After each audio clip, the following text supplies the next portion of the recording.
Assalamualaikum warahmatullahi wabarakatuh. Kembali lagi bersama Ibu Anika Nia di pelajaran Bahasa Indonesia.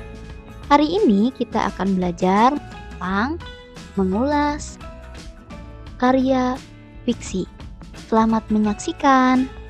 Sebelum memulai pembelajaran, Ibu ingin bertanya kepada kalian, apakah kalian suka membaca buku fiksi atau buku cerita?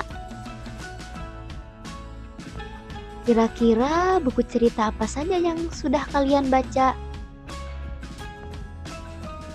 Apa kalian menyukai buku tersebut?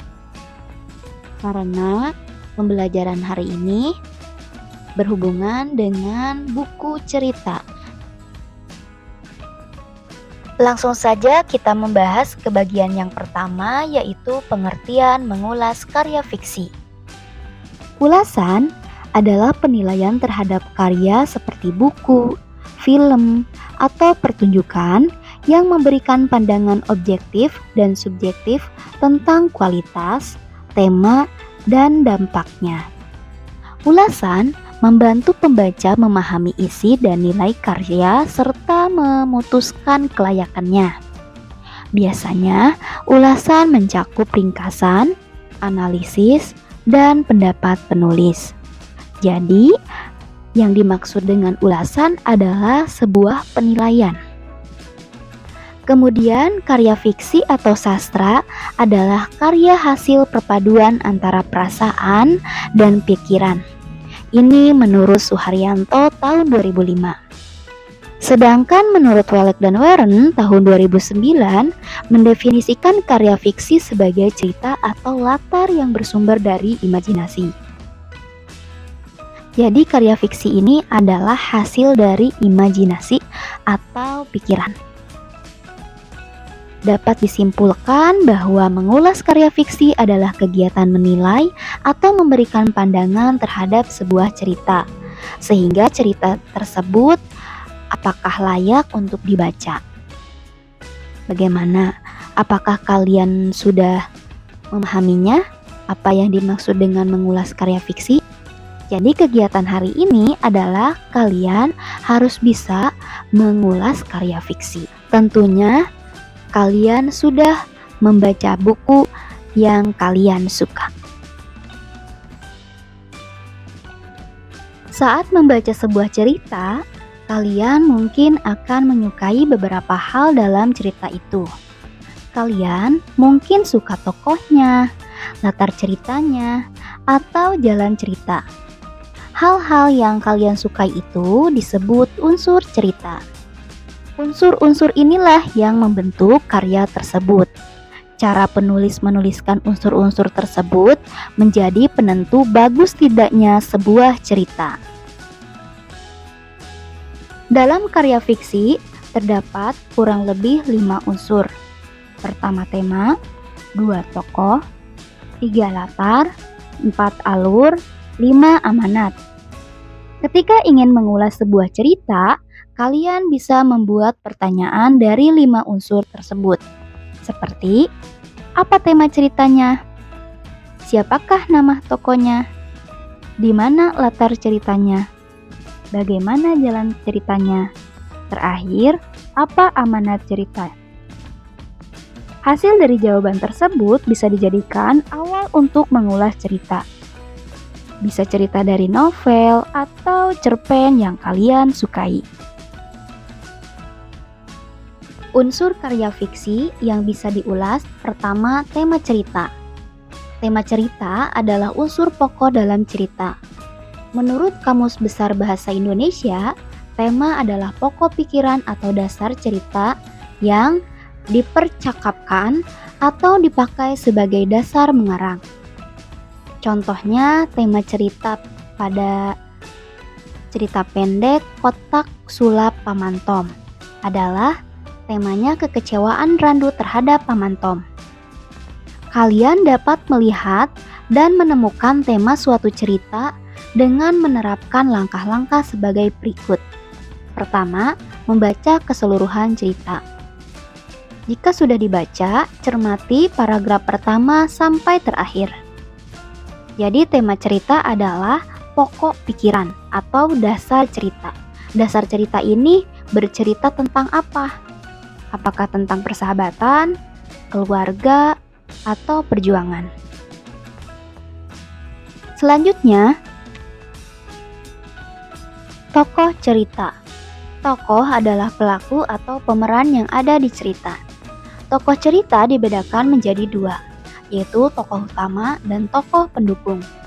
Kalian dapat mengenali tokoh utama cerita dengan mencermati hal-hal berikut ini. Pertama, tokoh yang paling banyak muncul di sepanjang cerita. Kedua, tokoh yang memiliki peran penting dalam cerita. Bila tokoh ini tidak ada, cerita itu pun tidak akan ada. Contohnya, tokoh utama dalam cerita Kotak Sulap Paman Tom adalah Randu. Hal ini karena cerita mengisahkan Randu. Tanpa kehadiran Randu, cerita tersebut tidak akan ada. Randu adalah tokoh yang paling sering muncul. Kalian dapat menilai seorang penulis sudah menggambarkan tokoh ceritanya dengan baik atau belum melalui data diri, latar belakang, dan sifat-sifat tokoh. Data diri bisa berupa nama, usia, tempat tinggal, keluarga, dan lain-lain. Kemudian, latar belakang adalah alasan tokoh melakukan sebuah tindakan. Kalian dapat menyebut latar belakang ini sebagai motif. Untuk menilai sebuah tindakan karakter, kalian harus mencermati alasan yang diberikan penulis pada tokoh untuk bertindak. Kemudian, sifat tokoh.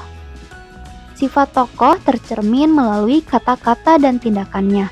Cermatilah cara tokoh menghadapi sesuatu. Amatilah kata-kata dalam kalimat dialognya. Kalian dapat menyimpulkan sifatnya dari hal-hal tersebut. Ketiga, latar cerita. Latar cerita adalah tempat dan waktu terjadinya cerita. Kalian dapat mengetahui latar suatu cerita dengan melihat nama-nama tempat dan waktu dalam cerita. Dalam cerita Kotak Sulap Paman Tom, peristiwa berlangsung di perpustakaan daerah.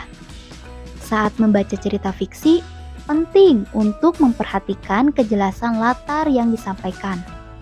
Latar yang tidak jelas dapat menyebabkan kebingungan bagi pembaca mengenai waktu dan tempat cerita. Penulis sering menggunakan pendekatan panca indera untuk menggambarkan latar, memungkinkan pembaca membayangkan bentuk, suara, dan aroma cerita. Contohnya, saat angin berhembus, debu berterbangan ke udara. Bau tanah kering menyumbat hidungku.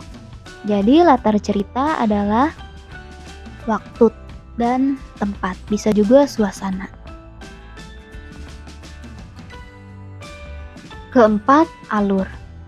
Alur berisi rangkaian kejadian yang dihadapi tokoh cerita dari awal sampai akhir.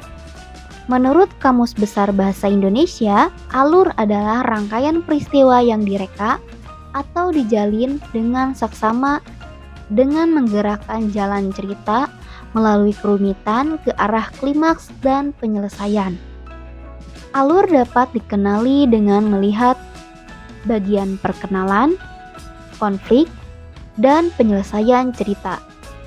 Kalian dapat menggunakan cara kreatif berikut untuk mengenali urutan peristiwa dengan paksa, yaitu pada mulanya, selanjutnya, kemudian, dan akhirnya.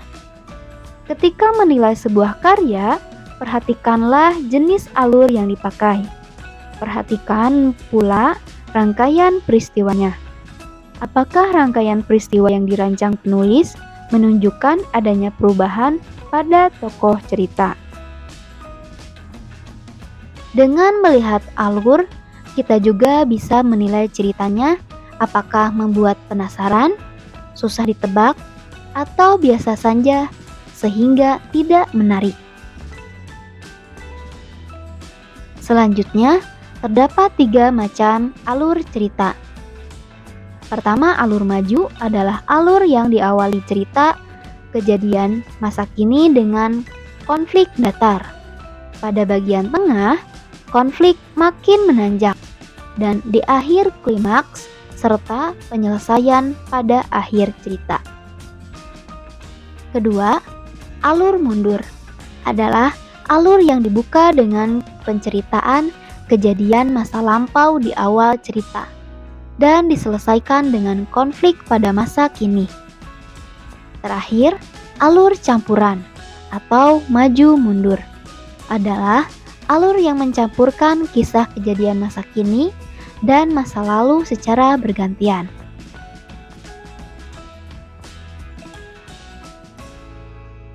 Terakhir, kelima, amanat cerita. Amanat adalah pesan moral yang disampaikan penulis pada pembaca melalui tindakan karakter dan alur cerita. Ini dapat berupa nasihat tentang kehidupan dan nilai serta kejujuran, keberanian, dan persahabatan. Mengidentifikasi amanat membantu memahami tema dan tujuan penulis, serta merenungkan dan menerapkan pesan tersebut dalam kehidupan sehari-hari. Contohnya, cerita ini mengajarkan tentang betapa pentingnya sifat sabar dan tidak serakah dalam kehidupan. Materi terakhir yaitu langkah penulisan resensi karya fiksi. Langkah yang pertama, lakukanlah penilaian unsur-unsur cerita di lembar penilaian, seperti menuliskan judul terlebih dahulu. Contohnya, judul bawang merah dan bawang putih. Kemudian penulis diterbitkan, lalu tokoh cerita dan sifatnya. Kalian bisa menulis bawang putih mempunyai sifat sabar, suka menolong, tidak suka mengeluh, dan tidak serakah. Kemudian kalian menilai sifat yang digambarkan oleh penulis. Penulis cukup berhasil menggambarkan sifat bawang putih dan bawang merah. Sifat mereka berdua tergambar melalui tindakan-tindakan mereka. Kemudian latar cerita. Misalnya di sebuah rumah yang di pinggir sungai.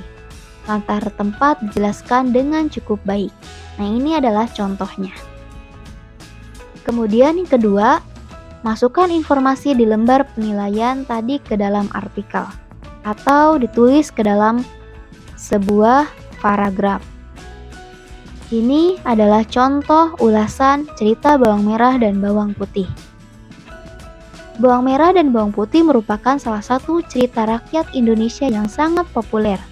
Cerita ini ditulis ulang oleh Rifan di majalah Sekolah Cerdas yang diterbitkan SMP Kemerdekaan. Silahkan kalian pause kemudian baca.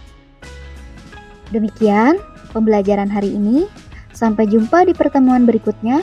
Wassalamualaikum warahmatullahi wabarakatuh.